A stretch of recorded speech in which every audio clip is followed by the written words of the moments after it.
नमस्कार सभी साथियों को स्वागत करता हूं सभी का इस यूट्यूब चैनल पर जिसका नाम है स्टडी विद पीएन लोधा। साथियों, रीट एग्ज़ाम 2022 अंतिम दिन है। ये अंतिम दिन क्या, कल तो आपके पेपर ही है। हिंदी शिक्षण का स्पेशल पेपर लेकर आया हूं पूरे 30 प्रश्नों का।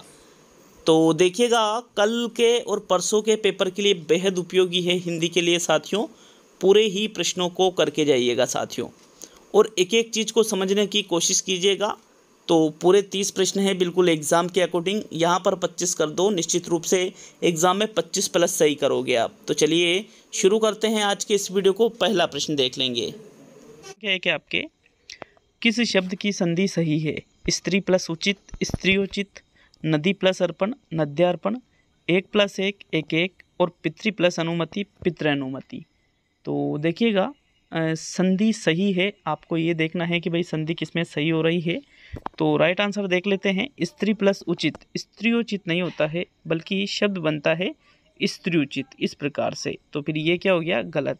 नदी प्लस अर्पण, नद्यार्पण नहीं होगा साथियों, नद्यार्पण होना चाहिए, इस प्रकार से होना चाहिए, नद्यार्पण। तो यहाँ पर ये जो या नद्या, या फिर इसको इस प्रकार से भी लिख सकते हैं नद्यार्पण। तो यहाँ ध्यान नहीं होना चाहिए, ध्येय होना चाहिए, ये गलत है ना। तो विकल्प नंबर आपका दूसरा भी गलत हो गया। एक प्लस एक, ये वृद्धि संधि है, तो वृद्धि संधि में डबल मात्रा आना चाहिए थी, लेकिन आ है कि रही है, तो फिर ये भी गलत हो गया। लेकिन पितृ प्लस अनुमति जो है, पितृ प्लस अनुमति बराबर पितृ अनुमति, यन संधि का उदाहरण है साथियों, और ये बिल्कुल शुद्ध है। तो फोर्थ विकल्प आपके पहले क्वेश्चन में सही है। नेक्स्ट प्रश्न नंबर 2 को देखेंगे। तो आपके दूसरा क्वेश्चन है, पत्र पत्रिकाएं भाषा सीखने में त्रुटियों को बढ़ावा देती है, बड़ों के पढ़ने की वस्तु है, साधक है और बाधक है। तो देखो, जब हम भाषा का ग्रहण करते हैं, मतलब भाषा को सीखते हैं, तो जो पत्र पत्रिकाएं पढ़ते हैं वो बाधक तो हम कह नहीं सकते साथियों। त्रुटियों को बढ़ावा देती है, ये भी गलत हो गया। राइट आंसर है ये है साधक है, साधक है ये, ठीक है। भाषा सीखने में क्या है, साधन का कार्य करती है। थर्ड विकल्प आपका सही है, बड़ों के पढ़ने की वस्तु तो है लेकिन छोटे भी पढ़ सकते हैं उनको, तो इसलिए ये भी गलत हो जाता है। तो चलिए आगे बढ़ेंगे। अब हम प्रश्न नंबर 3 पर तीसरा क्वेश्चन देख लेंगे। तीसरा क्वेश्चन छोटा करना पड़ेगा, बहुत ही इंपॉर्टेंट। एक बार आप देख लीजिए, यहीं से सत्य का चयन कीजिएगा। इधर सूची 1, सूची 2, ठीक है। अविभाव, तत्पुरुष, द्वंद्व और बहुव्रीहि, ये 4 समास है। ए में है मनमाना, बी में है मक्खी चूस, सी में है यथाविधि और डी में है दूध रोटी। तो इनका एक बार मिलान कर लीजिए। मिलान करके आप एक बार इसको कॉपी में लिख सकते हो, और उसके बाद में ये जो नीचे जो इनके आंसर दे रखे हैं उनसे मिलान कीजिए साथियों। तो सबसे पहले देखो, ये जो विकल्प है इनसे मिलान कर लीजिए। एक बार ऊपर मिलान करके लिख के और फिर यहाँ पर आइएगा। तो मिलान कर लेते हैं और फिर आंसर देख लेते हैं। तो अविभाव, इनमें से अविभाव कौन से समास है, यथाविधि, विधि के अनुसार। एक में होना चाहिए सी। तत्पुरुष, मन माना, मन से माना हुआ। तो साथियों ये से का कारक चिन्ह आ रहा है, तो 2 में ए होना चाहिए। द्वंद्व समास का उदाहरण है दूध रोटी, दूध और रोटी। तो 3 में डी होना चाहिए, और 4 में फिर कौन सा बचा, मक्खी चूस। बहुब्री समास का उदाहरण है मक्खी चूस। तो ए में सी, मतलब 1 में सी, 2 में ए, 3 में डी। तो ये देख लेते हैं। यहाँ पे देखो, ए में तो सी एक और नीचे ऑप्शन है, लेकिन इनको मिला लेते हैं पहले। फिर 2 में क्या है आपके, तत्पुरुष में मन माना, 2 में ए है, तो ये तीसरा तो गलत हो गया, ये भी सही है, ये भी सही है। 3 में क्या है, 3 में डी है साथियों, 3 में डी, ये भी सही है, ये भी सही है। 4 में बहुब्रीहि समास, तो 4 में बी होना चाहिए, 4 में बी तो पहले ही विकल्प में है। तो इस प्रकार यहाँ पर ये वाला विकल्प सही रहेगा। प्रश्न संख्या कौन सा है, ये तीसरा क्वेश्चन। नेक्स्ट प्रश्न नंबर 4 पे आते हैं। आपके चौथा क्वेश्चन आपसे क्या पूछ रहा है, नर्सरी तथा प्राथमिक स्तर पर कविता शिक्षण की सर्वश्रेष्ठ प्रणाली है या विधि है? गीत व नाट्य प्रणाली, शब्दार्थ कथन प्रणाली, प्रश्नोत्तर या खंडान्वय प्रणाली और व्याख्या प्रणाली। तो देखो, नर्सरी और प्राथमिक स्तर की बात की जा रही है। प्राथमिक स्तर और नर्सरी स्तर पर कविता शिक्षण की जो सर्वश्रेष्ठ प्रणाली होती है वो होती है आपके गीत और नाट्य प्रणाली। विकल्प नंबर आपका 1 सही है साथियों प्रश्न नंबर 4 में। नेक्स्ट बढ़ते हैं प्रश्न नंबर 5 की ओर। तो चलिए देख लेते हैं आपके 5वें क्वेश्चन को। ये रहा आपके 5वां प्रश्न। इनमें से किस शब्द में ना उपसर्ग नहीं जुड़ा हुआ है? नाजुक, नाखुश, नालायक और नापसंद। देखिएगा, 3 शब्द ऐसे हैं भाई, ना तो सभी में आगे आ रहा है, ना ना ना ना, लेकिन कौन सा जो शब्द है उसमें ना उपसर्ग नहीं है साथियों? तो राइट आंसर रहेगा आपके नाजुक। नाजुक शब्द में ना उपसर्ग नहीं है। नाजुक, ना प्लस जुक ऐसा कोई शब्द नहीं होता है। ना प्लस खुश मतलब जो खुश नहीं है वो होता है नाखुश। ना प्लस लायक मतलब जो लायक नहीं है वो होता है नालायक। ना पसंद जो पसंद नहीं है वो होता है नापसंद। लेकिन जो जुक नहीं है तो उसको क्या नाजुक कहेंगे? नहीं, ये गलत है साथियों। इसलिए प्रथम विकल्प आपके प्रश्न नंबर 5 में सही रहेगा। तो चलिए आगे बढ़ेंगे प्रश्न नंबर 6 पर। छठा क्वेश्चन देख लेते हैं। आपके छठा क्वेश्चन है, भावात्मक पक्ष के मापन हेतु उपयुक्त मापनी है व्यक्तित्व मापनी, अभिवृत्ति मापनी, उपलब्धि मापनी और प्रायोगिक मापनी। देखिए, यदि हमें भावात्मक पक्ष का मापन करना है तो इसके लिए जो उपयुक्त मापनी मानी जाती है साथियों, इनमें भावात्मक पक्ष का संबंध अभिवृत्ति मापनी से लिया जाता है। विकल्प नंबर आपका 2 सही है प्रश्न संख्या 6 में। नेक्स्ट आगे बढ़ेंगे प्रश्न नंबर 7 की ओर। तो चलिए 7वें क्वेश्चन को देखते हैं। आपके 7वां क्वेश्चन, किस शब्द में लय प्रत्यय नहीं है? कुशल, मृदुल, विमल और रोमल। देखिएगा, चारों विकल्प में आपको बाद में लय मिल जाएगा, लेकिन मेन चीज़ ये है कि भाई आप प्रत्यय निकालोगे कैसे कि इसमें लय नहीं है। तो साथियों, कुशल में मूल शब्द है कुश, कुश में लय प्रत्यय लगा हुआ है। मृदुल में मूल शब्द है मृदु और इसमें भी लय प्रत्यय लगा हुआ है। रोमल में मूल शब्द है रोम और इसमें भी लय प्रत्यय लगा हुआ है। लेकिन साथियों, विमल में मल शब्द मूल है और वी उपसर्ग है, न कि लय प्रत्यय है। इसलिए आपके थर्ड विकल्प 7वें क्वेश्चन में सही है। तो चलिए आगे बढ़ेंगे प्रश्न नंबर 8 पर। 8वां क्वेश्चन देखेंगे साथियों, इनमें से कौन सा भाषा आकलन में सबसे कम प्रभावित तरीका है? कहानी कहना, कहानी लिखना, घटना वर्णन और श्रुतलेख। देखिए, भाषा का आकलन यदि आपको करना है तो जो सबसे कम प्रभावी तरीका इनमें से रहेगा कहानी कहना, कहानी लिखना, घटना वर्णन। तीनों बेस्ट तरीके हो सकते हैं, लेकिन श्रुतलेख में क्या होता है, अध्यापक वाचन कर रहा है, मतलब किसी चीज़ को बोल रहा है, छात्र उसको सुन करके लिख रहे हैं, ठीक है। तो ऐसी स्थिति में साथियों वो खुद के विचार नहीं लिख पाएंगे उसमें कुछ भी। इसलिए आपके जो चौथा विकल्प है ये भाषा आकलन में सबसे कम प्रभावी माना जाएगा। तो 8वें क्वेश्चन में आपके चौथा विकल्प सही है। नेक्स्ट बढ़ते हैं प्रश्न नंबर 9 पर। तो आपके 9वें क्वेश्चन को देखेंगे साथियों, कंधा का तत्सम रूप होगा स्कंद, ई स्कंद, स्कंद, कक्षु और कंदु। तो देखो, कंधा का जो तत्सम रूप होगा वो होता है स्कंद। सेकंड विकल्प आपके 9वें क्वेश्चन में सही है। तो नेक्स्ट प्रश्न नंबर 10 पे आते हैं साथियों। 10वां क्वेश्चन आपसे पूछा जा रहा है, निम्न में से कौन मौन पठन का प्रकार नहीं है? सस्वर पठन, मौन पठन, अर्थ पठन और द्रुत पठन। देखिएगा, मौन पठन का जो प्रकार नहीं है उसके बारे में आपको बताना है प्रश्न संख्या 10 में। तो साथियों, मौन पठन का प्रकार नहीं है ऐसा है ना प्रश्न, तो यार यहाँ पे तो सस्वर पठन तो किसी भी प्रकार से मौन पठन हो ही नहीं सकता, क्योंकि मौन पठन में तो बिना बोले पढ़ा जाता है और सस्वर पठन में तो स्वर के सहित किया जाता है पठन। लेकिन इसी के साथ में द्रुत पठन तो होता है, मौन पठन भी होता है, लेकिन अर्थ पठन भी नहीं होता है शायद मौन पठन के अंतर्गत। तो फिर भी लेकिन पहले ही विकल्प को चुनेंगे हम, क्योंकि सस्वर पठन तो मुख्य रूप से स्वर सहित हो गया, इसलिए ये तो साफ साफ दिख रहा है कि भाई ये तो गलत है। तो प्रथम विकल्प आपके 10वें क्वेश्चन में सही है। नेक्स्ट प्रश्न नंबर 11 की ओर आते हैं साथियों। तो आपकी 11वां क्वेश्चन है, निम्न में से कौन सा वाक्य मिश्र नहीं है? बादल खूब गरजे किंतु वर्षा नहीं हुई, जो परिश्रम करते हैं वे सफल होते हैं, प्रमोद ने कहा कि मैं गांव नहीं जाऊंगा, और यौवन वह काल है जब चरित्र का निर्माण होता है। 4 जो विकल्प है इनमें से एक विकल्प है जो कि मिश्र वाक्य का उदाहरण नहीं है, लेकिन 3 विकल्प ही आपके मिश्र वाक्य के उदाहरण है साथियों। तो प्रश्न संख्या 11 का सही आंसर बताइएगा। देखो, यौवन वह काल है जब चरित्र का निर्माण होता है एक मिश्र वाक्य का उदाहरण है। प्रमोद ने कहा कि मैं गांव नहीं जाऊंगा मिश्र वाक्य का उदाहरण है। जो परिश्रम करते हैं वे सफल होते हैं मिश्र वाक्य का उदाहरण है। लेकिन बादल खूब गरजे किंतु, किंतु आ रहा है ना, तो किंतु आते ही कौन सा हो जाता है, यूँ मान के चलिए वो संयुक्त में रहेगा साथियों। तो ये जो पहला विकल्प है बादल खूब गरजे किंतु वर्षा नहीं हुई, ये मिश्र वाक्य का उदाहरण न होकर के ये संयुक्त वाक्य का उदाहरण है साथियों। विकल्प नंबर आपका 1 सही है 11वें क्वेश्चन में। तो चलिए आगे बढ़ेंगे प्रश्न नंबर 12 पर। 12वां क्वेश्चन देखेंगे आपके। प्रश्न संख्या 12 है, सतत एवं व्यापक मूल्यांकन पर प्रभावी रूप से किसने जोर दिया है? मुदालियर शिक्षा आयोग ने, राष्ट्रीय शिक्षा नीति 1986 ने, कोठारी शिक्षा आयोग ने, और इनमें से कोई नहीं। साथियों, 12वें क्वेश्चन का सही आंसर बताइएगा। वापस बता दे रहा हूँ कि जो सुबह 8 साढ़े 8 के बीच में जो टेस्ट आएगा साइकोलॉजी का, वो यूँ मानो आप प्री टेस्ट है वो साइकोलॉजी का रीट के लिए, प्री टेस्ट मतलब बहुत ही ज़्यादा महत्वपूर्ण है वो, बहुत ही ज़्यादा महत्वपूर्ण साथियों। साइकोलॉजी के उस टेस्ट को अवश्य देखिएगा, आपका वास्तविक मूल्यांकन उस टेस्ट से होगा कि भाई वास्तव में आपकी तैयारी क्या है। ठीक है, तो देखो सतत एवं व्यापक मूल्यांकन पर प्रभावी रूप से जोर राष्ट्रीय शिक्षा नीति 1986 के द्वारा दिया गया था। सेकंड विकल्प आपके 12वें क्वेश्चन में सही है। तो चलिए आगे बढ़ेंगे प्रश्न नंबर 13 की ओर। बी परीक्षा में उत्तीर्ण होगा और हरी बी क्योंकि दोनों बहुत पढ़ते हैं, यह वाक्य है। मिश्र और संयुक्त, मिश्र और मिश्र, संयुक्त और मिश्र और इनमें से सभी। तो देखिए यहाँ पर दो वाक्यों का मेल हो रहा है साथियों, मतलब दो संयुक्त, मिश्र मिश्र संयुक्त, वो तो खैर आपको देखना है। तो किशन भी परीक्षा में उत्तीर्ण होगा और हरी भी, तो साथियों यहाँ पर ये और जो शब्द है ये वाक्य को अलग कर रहा है। तो यहाँ पर क्योंकि दोनों बहुत पढ़ते हैं, तो ये क्योंकि इनका संबंध बता रहा है, तो पहले तो ये संयुक्त वाक्य हो रहा है और बाद में मिश्र हो रहा है। थर्ड विकल्प आपके 13वें क्वेश्चन में सही है। नेक्स्ट प्रश्न नंबर 14 को देखेंगे। आपके 14वें क्वेश्चन की ओर बढ़ते हैं मित्रों, ये रहा। शिक्षण अधिगम प्रक्रिया के उपरांत छात्रों द्वारा ग्रहण किए गए अधिगम की जांच हेतु किया जाने वाला परीक्षण कहलाता है।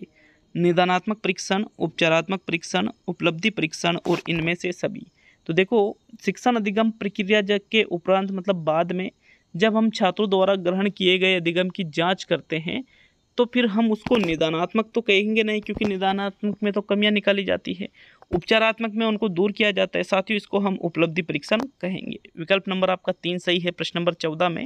नेक्स्ट प्रश्न नंबर 15 को देखेंगे साथियों। तो चलिए 15वें क्वेश्चन की ओर बढ़ते हैं। ये रहा आपके 15वां क्वेश्चन।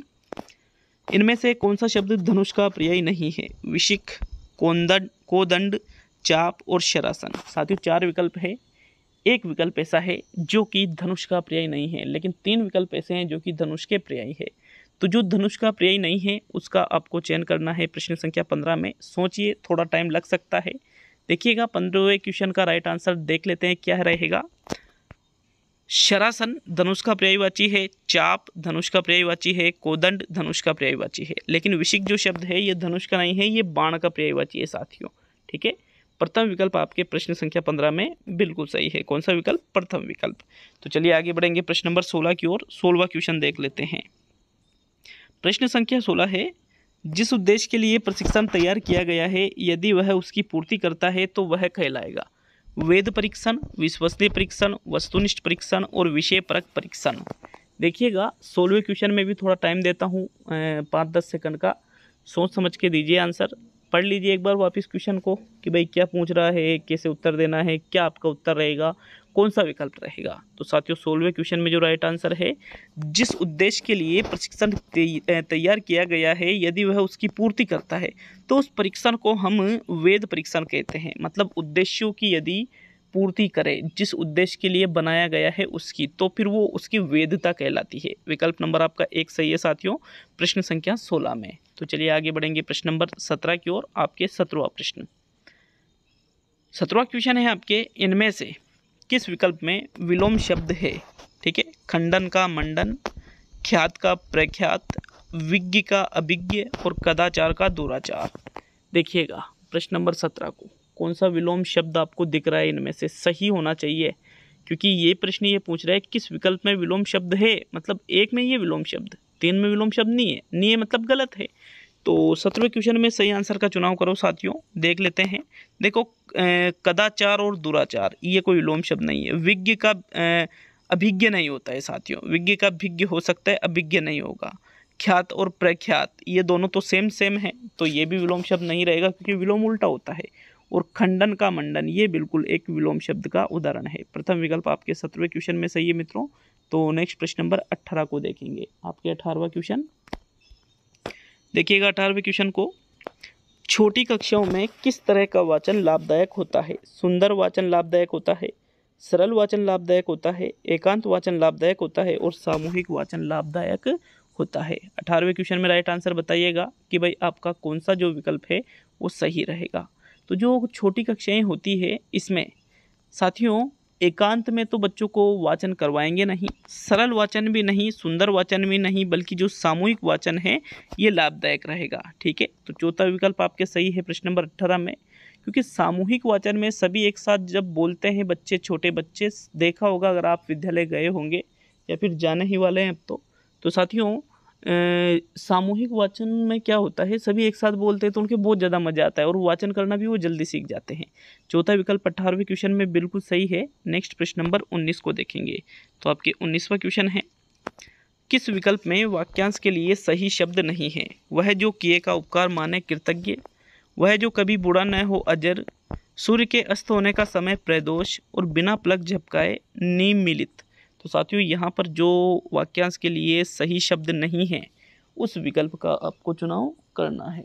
देखो प्रश्न संख्या जो 19 है, वह जो किए गए उपकार को माने कृतज्ञ ही कहलाता है और किए गए उपकार को न मानने वाला कृतज्ञ कहलाता है। वह जो कभी बुरा न हो अजर, तो साथियों ये भी बिल्कुल सही है।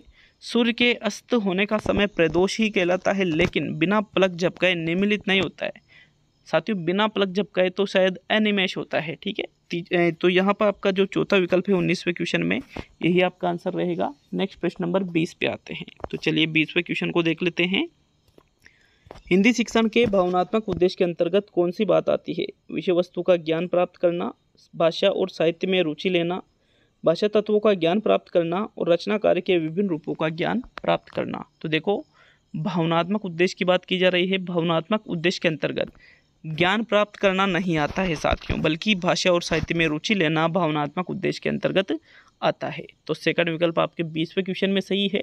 अब नेक्स्ट प्रश्न नंबर 21 पे आते हैं। तो साथियों 21वें क्वेश्चन को देख लेंगे। ये रहा आपके प्रश्न नंबर 21। किस क्रमांक में सभी शब्द शुद्ध है? ठीक है, सभी जो शब्द शुद्ध है उसका चयन आपको करना है मित्रों। पहला विकल्प है दाम्पत्य, सौजन्यता और सौंदर्य। दूसरा विकल्प है जिजीविषा, प्रौढ़ और अंतरंग। तीसरा विकल्प है पैतृक, शुश्रूषा और अंतर्राष्ट्रीय। और चौथा विकल्प है श्रृंगार, पुनरावलोकन और आशीर्वाद। तो देखो 4 विकल्प यहाँ पर जो है, इसमें शुद्ध और अशुद्ध जो शब्द होते हैं, तो जो सभी शुद्ध शब्द है, एक विकल्प ऐसा है जिसमें सभी शब्द शुद्ध है, बाकी के विकल्पों में कोई ना कोई आपको अशुद्धि जरूर मिलेगी। तो उस विकल्प का चयन करो जिसके सभी शब्द आपको शुद्ध लग रहे हैं। प्रश्न संख्या 21 में जो राइट आंसर है, देखो सौजन्यता बिल्कुल गलत लिखा हुआ है तो इसको हटा देते हैं। शुश्रूषा बिल्कुल गलत लिखा हुआ है, इसको हटा देते हैं। आशीर्वाद गलत लिखा हुआ है, इसको भी हटा देते हैं। तो अब कौन सा विकल्प बचा? दूसरा। जिजीविषा शुद्ध है, प्रौढ़ शुद्ध है और अंतरंग शुद्ध है, इसलिए आपके जो दूसरा विकल्प है 21वें क्वेश्चन में, इसके सभी शब्द क्या है? शुद्ध है साथियों प्रश्न 21 में। तो चलिए नेक्स्ट प्रश्न नंबर 22 पे आते हैं। 22वें क्वेश्चन को देखेंगे। आपके 22वां क्वेश्चन है, प्रत्येक इकाई के साथ ही मूल्यांकन होना क्या कहलाता है? वस्तुनिष्ठ मूल्यांकन, सतत मूल्यांकन, उत्पादक मूल्यांकन और पश्च मूल्यांकन। तो जो हम प्रत्येक इकाई के साथ में मूल्यांकन करते हैं, प्रत्येक मतलब जैसे इकाई पूरी हुई तो उसके साथ मूल्यांकन कर लिया, तो उस मूल्यांकन को हम क्या कहेंगे? सतत मूल्यांकन, मतलब लगातार चलने वाला जो मूल्यांकन है वो कहलाता है। वो क्या कहलाता है? सतत मूल्यांकन कहलाता है। विकल्प नंबर आपका 2 सही है साथियों 22वें क्वेश्चन में। नेक्स्ट प्रश्न नंबर 23 की ओर बढ़ते हैं। तो आपके 23वां प्रश्न नंबर 23 है, निम्न में से कौन सा शब्द पुल्लिंग है? आशा, दया, माया और आभार। देखो पुल्लिंग शब्द बिल्कुल यहाँ पर तो साफ ही दिख रहा है, ज़्यादा कठिन क्वेश्चन ये है नहीं, क्योंकि आशा स्त्रीलिंग है, दया स्त्रीलिंग है, माया स्त्रीलिंग है। लेकिन जो आभार शब्द है, आभार क्या है? हम आपका आभार व्यक्त करते हैं, आपका। ठीक है, तो साथियों इस प्रकार ये जो शब्द है ये एक पुल्लिंग शब्द के अंतर्गत आएगा। चौथा विकल्प आपके 23वें प्रश्न में सही है। नेक्स्ट प्रश्न नंबर 24 पे आते हैं। तो चलिए देख लेते हैं 24वें क्वेश्चन को। उच्चारण अभ्यास कब कराया जाता है? अनुकरण वाचन करते समय, अनुकरण वाचन के बाद, आदर्श वाचन करते समय और आदर्श वाचन के बाद। तो 24वें क्वेश्चन को देख लीजिए अच्छी तरह से कि भाई आपका कौन सा विकल्प सही है। जो उच्चारण अभ्यास हम बच्चों को करवाते हैं वो कब कराया जाता है साथियों? 24वें क्वेश्चन में राइट आंसर है आपके, देखो अनुकरण वाचन करते समय तो हम उच्चारण अभ्यास करवाएंगे नहीं। आदर्श वाचन अध्यापक करता है उस समय भी उच्चारण का अभ्यास नहीं करवाया जाता है, बल्कि जब हम अनुकरण वाचन कर लेते हैं तो उसके बाद में उच्चारण का अभ्यास कराया जाता है साथियों। आपके सेकंड विकल्प 24 में सही है। नेक्स्ट प्रश्न नंबर 25 को देखेंगे। तो चलिए 25वें क्वेश्चन की ओर बढ़ते हैं। आपके 25वां क्वेश्चन क्या पूछ रहा है आपसे? ये देखिए प्रश्न नंबर 25 को, निम्न में से कौन सा शब्द सदैव बहुवचन में प्रयुक्त होता है?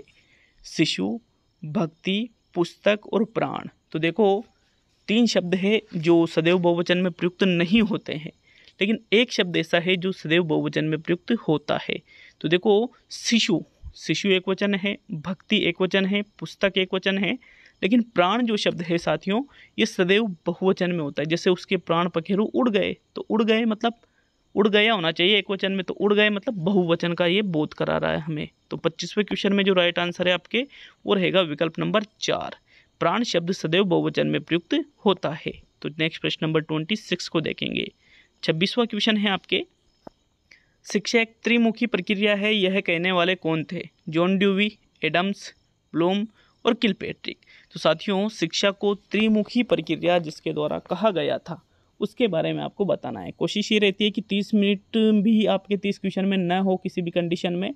हाँ, पेपर ज़्यादा हार्ड लेवल का हो तो 30-35 मिनट हो सकते हैं समझाने में, वो भी साइकोलॉजी में साथियों। देखो शिक्षा को त्रिमुखी प्रक्रिया किसके द्वारा कहा गया है? जॉन ड्यूवी के द्वारा कहा गया है साथियों। प्रथम विकल्प आपके 26 में सही है। नेक्स्ट प्रश्न नंबर 27 पे आते हैं। तो आपके 27वां क्वेश्चन है, संकुल पढ़ रही थी, वाक्य में काल है, पूर्ण वर्तमान काल, अपूर्ण वर्तमान काल, संदिग्ध भूतकाल और अपूर्ण भूतकाल। देखो पढ़ रही थी मतलब पहले की बात है तो वो किस में चला जाएगा? भूतकाल में। तो वर्तमान काल के उदाहरणों को हम हटा देते हैं। अब पढ़ रही थी तो उसमें क्या हमें संदेह है? नहीं है साथियों, इसलिए संदिग्ध भूतकाल भी नहीं। लेकिन क्रिया भूतकाल में जारी थी और हमें ये पता नहीं है कि भाई क्रिया वर्तमान में पूर्ण हुई है या नहीं, तो फिर साथियों उसको हम अपूर्ण भूतकाल के अंतर्गत रख देते हैं। चौथा विकल्प आपके 27वें क्वेश्चन में बिल्कुल सही है।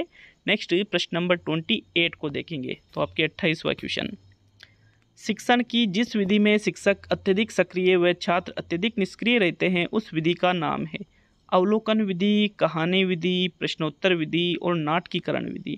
तो देखो शिक्षण की वह विधि जिसमें शिक्षक तो क्या रह रहा है? सक्रिय रह रहा है, और छात्र क्या रह रहे हैं? निष्क्रिय रह रहे हैं। तो साथियों उस विधि को हम क्या कहेंगे?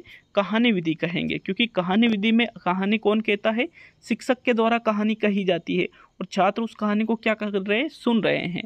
तो फिर सक्रिय कौन हुआ? शिक्षक हुआ। निष्क्रिय कौन हुए? छात्र हुए। इसलिए कहानी विधि आपका इस क्वेश्चन में बिल्कुल सटीक आंसर है। अवलोकन विधि में तो क्या होता है? छात्र अवलोकन करते हैं तो छात्र भी सक्रिय है। प्रश्नोत्तर विधि में अध्यापक प्रश्न पूछ रहे हैं, छात्र उस प्रश्न का उत्तर दे रहे हैं तो छात्र भी सक्रिय हुए। नाटकीकरण विधि में छात्र अभिनय करते हैं तो बिल्कुल इसमें भी सक्रिय हुए। इसलिए ओनली सेकंड विकल्प ही आपके इस क्वेश्चन का आंसर रहेगा साथियों। तो चलिए सेकंड लास्ट क्वेश्चन इस वीडियो का देख लेते हैं। कच्चे घड़े पानी भरना मुहावरे का अर्थ है कमजोर से मदद की अपेक्षा करना, ठीक ढंग से काम न करना, कठिन काम करना और मूर्खतापूर्ण कार्य करना। तो साथियों ये जो मुहावरा है ये बहुत ही इंपॉर्टेंट है। क्यों है? क्योंकि इस मुहावरे का जो उत्तर है कई जगह आपको दूसरा विकल्प मिलेगा और कई जगह आपको चौथा विकल्प मिलेगा। तो कच्चे घड़े पानी भरना का मतलब ये, जैसे मान लीजिए कोई घड़ा है कच्चा है, उसमें यदि आप पानी डाल दोगे तो क्या होगा? वो घड़ा है वो पका हुआ तो है ही नहीं, तो उसकी मिट्टी क्या होते हैं साथियों? पानी से वो मिट्टी है जो खराब हो जाएगी और वो पानी भी बह जाएगा और घड़ा भी खराब हो जाएगा। तो मूर्खतापूर्ण कार्य करना एक तरह से इसका अर्थ लिया जाता है। चौथा विकल्प इसमें सही है। अब आपको अगर लगता है कि इसमें ठीक ढंग से काम न करना, कई जगह मिला होगा, बिल्कुल मिला होगा, मुझे भी मिला था, लेकिन इसका जो ऑथेंटिक आंसर फिर ढूंढा तो फिर मूर्खतापूर्ण कार्य करना ये ऑथेंटिक आंसर मिला साथियों इसका। तो कमेंट कर सकते हो 29वें क्वेश्चन के लिए। मैं जाता हूँ चौथे विकल्प पर। तो चलिए आज का अंतिम और 30वां क्वेश्चन देख लेते हैं। लेकिन वरना सीखने के लिए आवश्यक है कि केवल लक्ष्य भाषा सुनने का माहौल हो, घर की भाषा सुनने को मिले, लक्ष्य भाषा की अर्थपूर्ण और रोचक सामग्री सुनने पढ़ने को मिले और चार्ट अधिक से अधिक कक्षा में लगाया जाए। तो साथियों जब हमें पढ़ना सीखना है तो इसके लिए अति आवश्यक माना जाता है कि जिस भाषा को हम सीखना चाहते हैं, मतलब जो लक्ष्य भाषा है, उसकी अर्थपूर्ण और रोचक सामग्री हमें सुनने और पढ़ने को मिले। तो ये सबसे बेस्ट आंसर रहेगा तीसरा विकल्प 30वें क्वेश्चन में। ये टेस्ट पूरा हुआ, कमेंट करके जाइएगा कितने क्वेश्चन सही हुए।